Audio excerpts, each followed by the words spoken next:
I was convinced early on that we were dealing with a serial killer. And if we really know the truth, I believe he's probably killed more people in Oregon than probably anybody else. For a predator to be in a pen with all of the victims, who knows how many victims he's got? He had opportunity. When that opportunity presented itself, he took advantage of it. I don't know why. I mean, why? I guess he didn't need a reason. What are the odds of being a prime suspect in all these murders? It wasn't until later, his first victim, that I even found out about this woman and that she was still alive, and saying, oh man, she is lucky to be alive.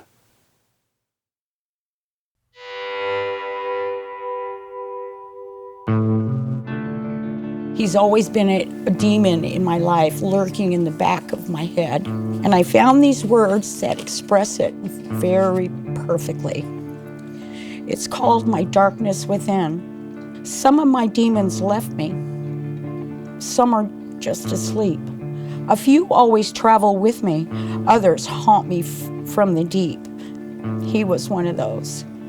The little ones are charming. They're allowed to stay. The big ones tear me up inside. I just wish they'd go away. I'm sorry. I know this road like the back of my hand. Same with the stations, only FM band. Farms and truck stops, fireworks stands. I know this road like the back of my hand.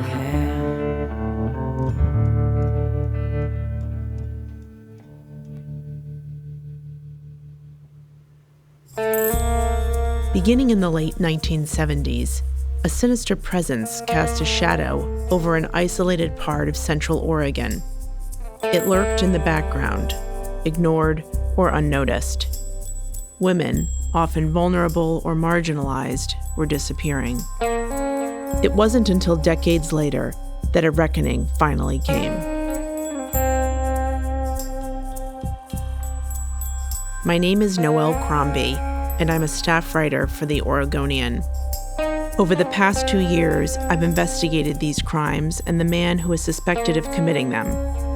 I've read thousands of pages of police reports, traveled halfway across the country, interviewed dozens of witnesses, and spent countless hours driving the road along which the killings took place. This is a complicated story that jumps around in time, so throughout this video series, you'll hear from people who were present at the events they describe, as well as those who investigated them, in some instances, much later. You'll hear tapes of police interviews that were conducted years after some of the events they address. You'll learn information that has never before been made public. These are the stories of the ghosts of Highway 20.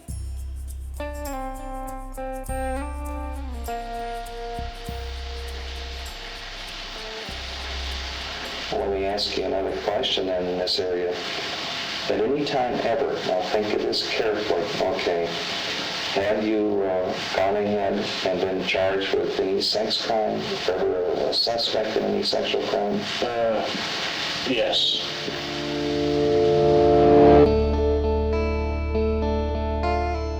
In 1977, Marlene Gabrielson was 20 years old. She lived in the small city of Lebanon along Highway 20 with her husband and their new baby. One night that June, the young couple dropped their daughter off with a friend so they could spend the night at the Sisters Rodeo.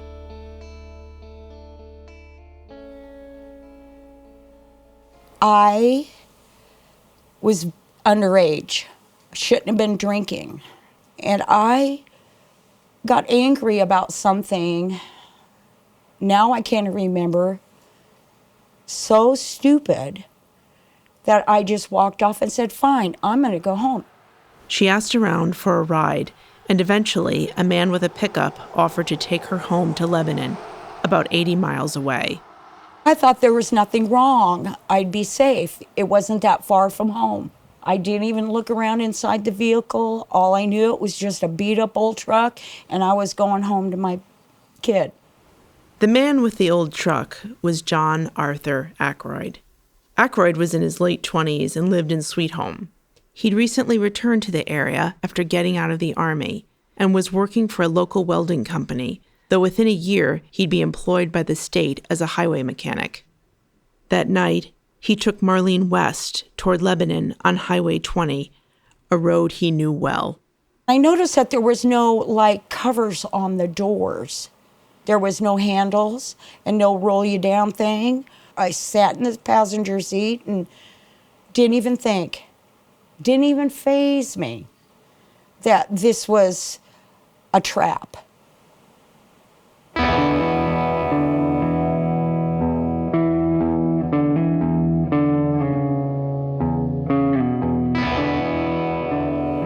Highway 20 twists and turns as it winds from Sisters to Lebanon, carving its way through mountainsides covered in dense evergreen forest.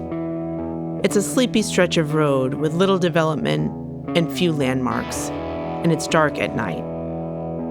Exits lead to logging roads or campgrounds and quickly disappear into the brush. I fell asleep, passed out. I woke up with my head banging on the seat and the edge of the outside of the truck door. He had grabbed me by my ankles and just yarded me out of there like I was just a rag dolly. And then he picked me up by the back of my neck and my hair and threw me up against this, a little hill. I felt like I was in a hollow because I remember it was beautiful because it was all green and little flowers blooming, little tiny ones. First thing I thought was, how can you be hurt in this kind of beauty? All I remember about it is this girl needed a ride home. She was over at Sister's Rodeo, and she was worried about her baby. She pleaded with me to go ahead and take her home so she can check on her baby. I said, okay. She wanted to pull over, and, she kept sexually advancing towards me, so, I pulled over. We tried to do it. I couldn't get up, and she got all bent out of shape.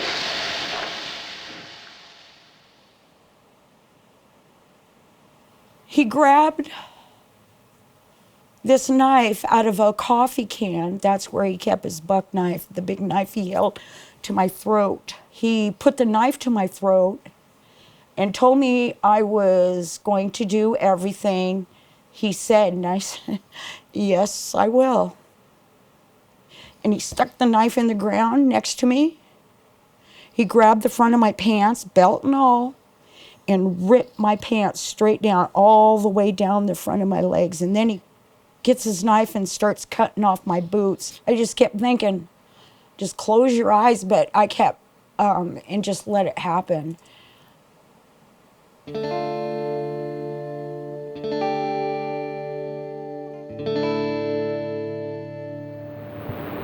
accused you of having a knife, right, when you raped her. I thought that was... Did you have a knife? There was a knife in one vehicle. What would it look like?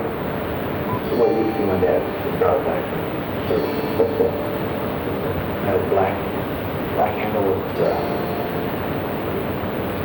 rock and another color. Did you threaten her with a knife? No. Did you cut her clothes off? No. Tear her clothes? No. Did she? She took her clothes off. Did she tear any of them? Didn't knock there while I was there.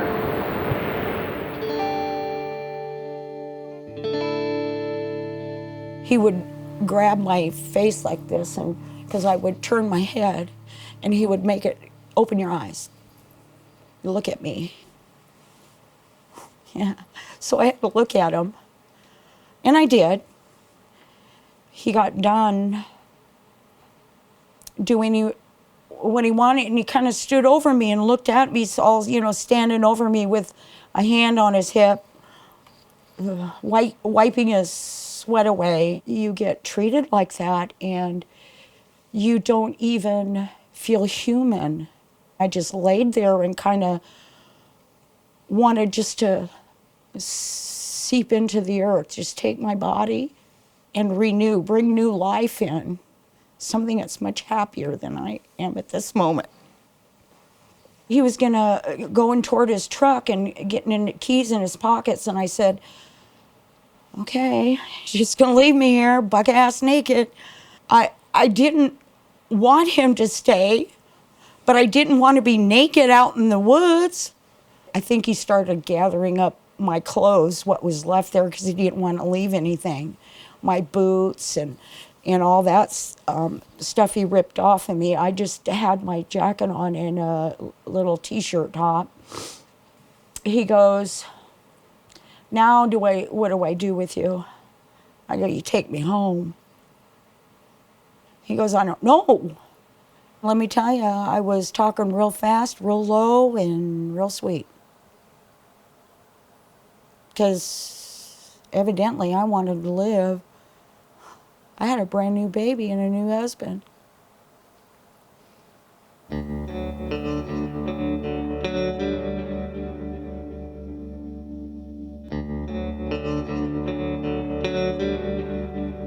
Aykroyd agreed to take Marlene home that night. Her jeans had been torn during the rape, so he gave her a pair of dirty pants. On the drive, she did all she could to keep him at ease, knowing a rifle and hunting knife were within easy reach. I didn't want to make him angry. And he asked me if I'd be his girlfriend. Well, I looked down and I see that coffee can with the knife in it. I said yes. I had him take me to my husband's mother's house. Got on the porch and just started pounding on the door. He left immediately, just left. She goes, oh my God, what happened to you? I had bushes, twigs in my hair. She goes, you need to get in the bathtub right now. And I said, no, I can't get in the bathtub right now. I've just been raped. She wanted me to wash him off. No, I wasn't gonna wash him off. I'd hold that shit in until they got it. He will be in trouble once the police come and help me. I did go to the hospital and had a rape kit done. Then I took my shower.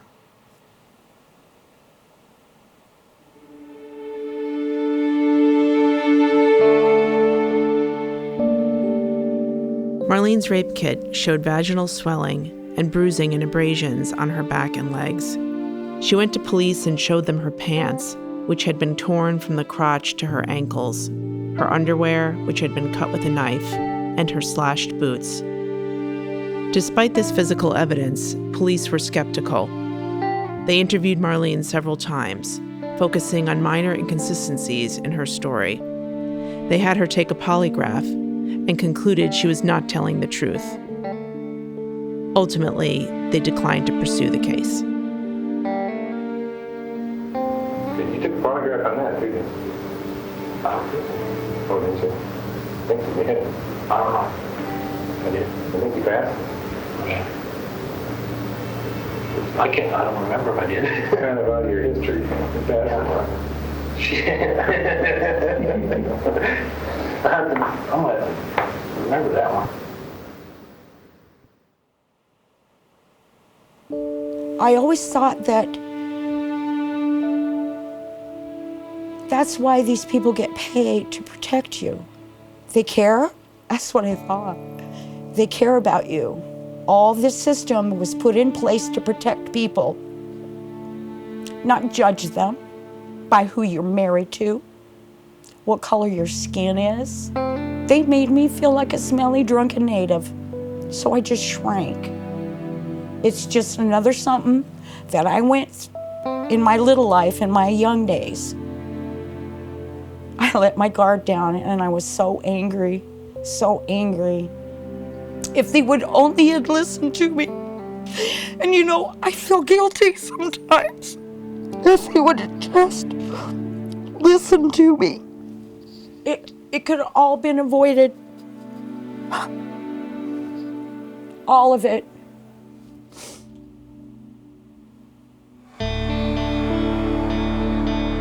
Marlene was a vulnerable young woman whose assault by a stranger should have provoked outrage and a demand for justice. Instead, her account was disbelieved, deepening her sense of trauma. The implications of law enforcement's failure to believe Marlene and aggressively pursue Aykroyd would be felt along Highway 20 for decades. She was his first known victim. Maybe, if police had listened to her, she would have been his last. The deputy stopped in and told me that she had went down and brought charges of rape against me, which was a shock, you know. And they said they're investigating it. And I talked with the deputy a couple times, and he said, "Don't worry about it." He said, "This probably will not come to court." All charges was dropped.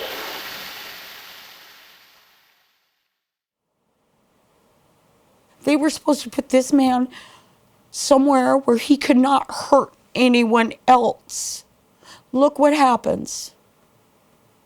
Look what happens. I hear I'm the only freaking survivor. Every question in every breath, every exhale leaves a little death.